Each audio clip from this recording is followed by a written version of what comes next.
आज ना मी दहीवडा बनवायचं ठरवलं होतं. तर हे जी उडदाची डाळ आहे ती मी सकाळी उठल्याच भिजत घालायला ठेवलेली होती आणि 4-5 तासानंतर ती छान भिजलेली होती.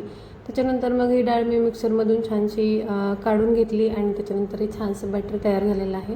तर एक ट्रिक सांगू तुम्हाला, तर हे जे बॅटर आहे ना ते छान वडे होण्यासाठी कसं तर वाटीमध्ये पाणी घेऊन त्यात टाकायचं आणि थोडंसं वरती तरंगून आलं की समजायचं की आपलं बॅटर मस्त परफेक्ट तयार झालेलं आहे.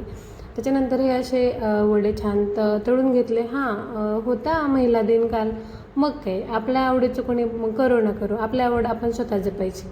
आणि आमच्याकडे की नाही त्यांना दहीवडे आवडत नाहीत म्हणून घरात दहीवडे बनतच नाहीत. पण म्हटलं चला आज वुमेन्स डे आहे तर आपल्या आवडीचं काहीतरी स्पेशल बनवूयात आणि त्यांच्यासाठी पण काहीतरी वेगळं होईल, थोडं तरी खातीलच ना. तर असे स्पंजी मस्त वडे तयार झालेले आहेत. तर याच्यामध्ये ना कोणताही सोडा किंवा बेकिंग पावडरचं काही टाकलेलं नाही, फक्त थोडंसं मीठ टाकलेलं आहे. आणि त्याच्यानंतर मग हे तळलेलं थोडंसं थंड होऊ द्यायचं आणि त्याच्यानंतर पाण्यामध्ये घालायचं आणि त्याच्यानंतर मग पाणी पिळून घ्यायचं.